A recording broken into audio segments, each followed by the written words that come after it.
This is why Delta Force is better than Battlefield. Artillery ready for barrage.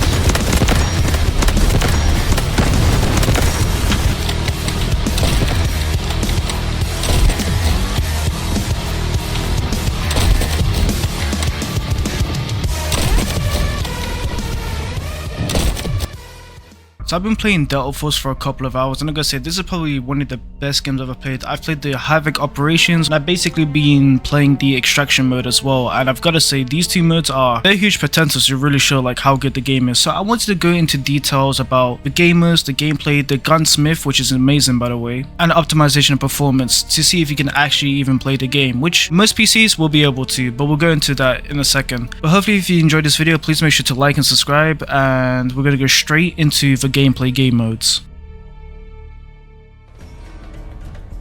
Generally, I have no issues with the gameplay at all. The only thing I can say about the game modes is that there's only two, is which the only thing I'm really upset about, because I do want to try other game modes, you know, like Conquest or maybe even Team Deathmatch or anything else. But of course, this is alpha, so beggars can't be choosers. But even with just the two modes, I can already tell from like the way the guns feel, SMGs, the ARs, the snipers, they all feel really good to shoot. I'm not 100% sure if there's like a meta gun or whatever, but it honestly, like every gun feels really good. Even there's different operators that's like really similar to Battlefield, where each set of class has its own abilities. But what I like about Delta Force is that they gave each character an ability that's basically overpowered. Well, not overpowered, but really strong. Like the Recon has a dart arrow, which basically just highlights anybody that's in the range of the arrow. You got the medic, and he literally has a smart pistol that can heal teammates from far or himself. There's one guy that literally can go overdrive and basically has better movement speed or better movement in general. I'm not really sure what it does, but I'm pretty sure it's like it increases something. But every character feels unique in their own playstyle. Now the only complaint I do have is that the sniper can pretty much use any gun, except for a few exceptions here and there, but they probably will change it at some point. But I do think the Recon should probably only have an AR sniper or just a marksman rifles, but who knows, like I don't mind it too much. It's nice to have other classes be able to use other guns, but other than that, literally everything is perfect balance wise. There are vehicles in Hulk Operations, but there's not too many. I know there's a helicopter as well, but because of the rush mode, I'm pretty sure the helicopter is like the only aerial vehicle that's in the game right now. Hopefully they start adding like jets and all these things when they add like, you know, the big maps like Conquest maps. And then basically the Extraction mode is pretty insane as well. It even has the operator abilities, which is something I was really iffy about, but it still works really well. It can definitely be, I can definitely see people disliking that fact about the game. In my couple of playthroughs of the Extraction mode, I've got to say, like, I actually don't mind the abilities too much. The abilities never make it so the game is basically completely won if someone just presses one button like it's Overwatch or some shit. The abilities just add another layer of skill and game sense, because it's not so overbearing to the point where it's like, oh, for fuck's sakes, this person or that character or this operator. It more actually adds to the tension of the game, because now you have like another element to a game, which is the operators, and each operator is obviously going to have their own abilities. So it does add like another layer, which I think works really well, especially with this game style. Now the only thing I do actually have an issue with, which it's not really an issue for me, but it is at the same time, is that you do get beamed pretty easily, and if you get beamed, pretty much your armor plating is completely ruined. Like you're 100% gonna have to switch it out for something else, otherwise you're just gonna be running around in 0 HP armor, which I feel like if you're buying expensive armor or your armor's a higher rarity, I feel like it shouldn't break after just being shot a couple of times. It's like I'll be running, I'll randomly get shot a couple of times, like 3-4 times, and my armor is just basically broken. So it's really annoying if I have to keep switching like different armors and stuff. And it's even worse if my armor's broken and I can't find the armor that works with my chest rig. So yeah, there's a little things here and there that are really an issue, but shooting wise, it's still really good, same as the Hulk Operations or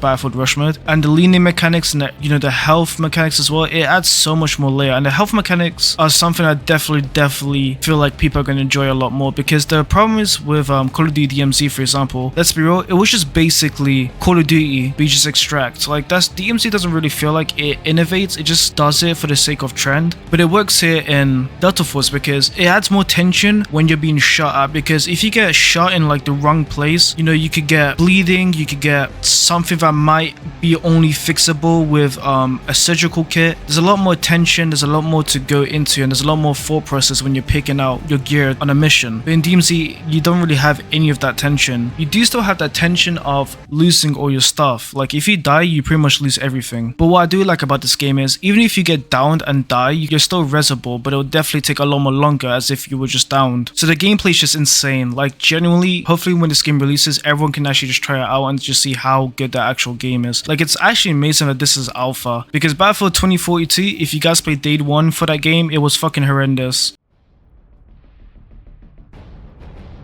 The gunsmith in the game is absolutely insane. You can put on so many attachments onto just one weapon, and a lot of these attachments have their pros and cons. Like example for these silencers, yes, you do have the stealth base, you know, it's a silencer, but you also do get drawbacks from it, which I feel like a lot of games don't really have, or they don't really know how to make negatives for silencers. So this is a big W, so people are not just running around with silencers. But also another good thing about the game is that they have calibration. If you ever played Modern Warfare 2, you would know what the calibrations are, and honestly, I hated the calibrations because they added another layer to the game that's not needed in Call of Duty. Like Call of Duty should be simple, you know, pick your gun, pick your attachment, go into the game. But in Delta Force, because especially in the Tarkov style extraction mode, I feel like this just adds another whole element to personalizing your weapon to benefit for you. Because now it actually feels like when I go onto, you know, an extraction mode or game, whatever you want to call it, it generally feels like I'm, you know, a soldier, where I'm tweaking my guns, getting my gear ready to actually go out into, you know, fighting other people that are probably doing the same. And the best part is you don't have to calibrate any of your weapons. I actually ended up playing a couple of hours without realizing calibration was in the game, and I literally played it perfectly fine. And even then, sometimes I thought the calibrations weren't actually worth it. So honestly, it's really not a big deal with the calibration. You don't have to do it. And because there's so many attachments, I know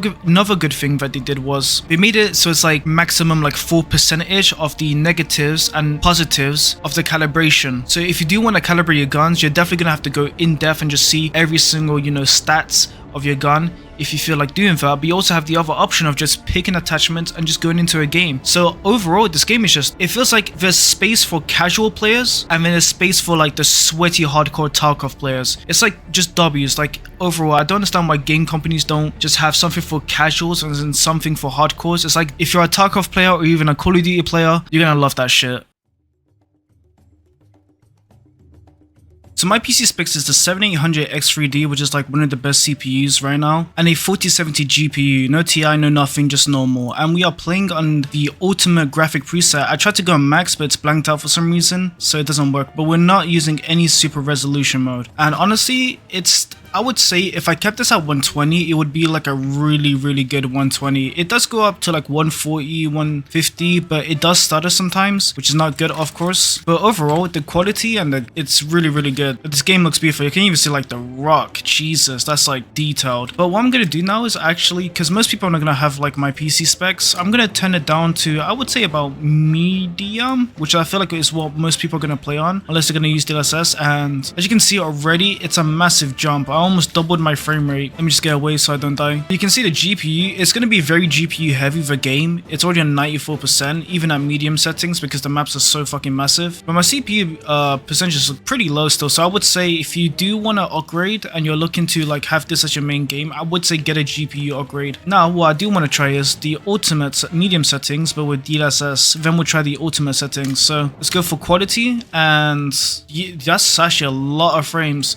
So, and the game doesn't look too different. Like I can definitely tell the resolution is a little bit more down, but unless I like look really closely into like a rock or like really try to look at things to see how like this part looks a bit blurry, you're not really gonna be able to tell the difference, to be honest. But yeah, like another I would say another good 40 frames. It's worth it if you're struggling. But now let's try this with the ultimate settings. And now with ultimate settings with DLSS quality mode, you can see obviously we did lose quite a bit of FPS, but man, still, if I'm still hitting like above 100, this game is actually pretty optimized well. Even Battlefield, like I hate Battlefield, but I will give it credit where it's due. It is a pretty good optimized game, so I would say this game's actually really well optimized. I do have the more expensive parts, so maybe if you're playing on like a 3060, even then actually no, a 3060 I think will be able to still even hit 100 FPS. I feel like most graphic cards are going to be able to run this game, but they're not going to be able to run at a high refresh rate. You guys are probably going to have to like set it down for like 60 or 120. But overall, I think anybody can legit run this game. It shouldn't be an issue at all. Hopefully you guys enjoyed the video. Thank you guys so much for watching. If you're here at the end, maybe subscribe. Would appreciate that. I'm trying to go for 1,000 subscribers. But what do you guys think about Delta Force? What's your thoughts on it? Have you tried it? What are your impressions from the game, from gameplays and stuff like that? So thank you guys so much for watching, and peace.